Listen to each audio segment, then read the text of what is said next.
Good morning, good morning. Word for today. Baoy. Yung word po na baoy is, ang other term po nun is sumbat.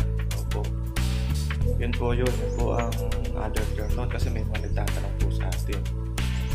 Tapos, dun po sa mga matulungin daw, make it sure na wala kayong napakinabang bago po kayo mangbaoy. Kasi kung nakinabang po kayo, wala po kayong karapatang mangbaoy. Kung dapat mangbaoy dito, sila yung tumutulong na walang nakukuhang kapalit, which is yung mga sponsors katulad po nila. Pero hindi ko po sinasabi na yung napapanood natin matulungin ay lahat sila ay nangbabaoy. Meron lang mangilan-ngilan.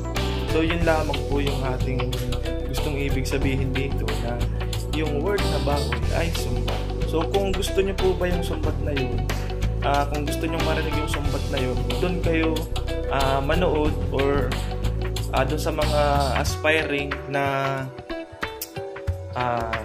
gusto nyong magpa-vlog or beneficiary, gusto nyong matulungan, make it sure na ang makukuha nyong tao or ang malalapitan nyong tao ay yung mga tumutulong talaga na hindi nanunumbat. Kasi wala sila sa posisyon para sumbatan kayo kasi nag-benefits din po sila doon. Opo. Kaya pumili po kayo nung hindi nanunumbat. Kung meron mang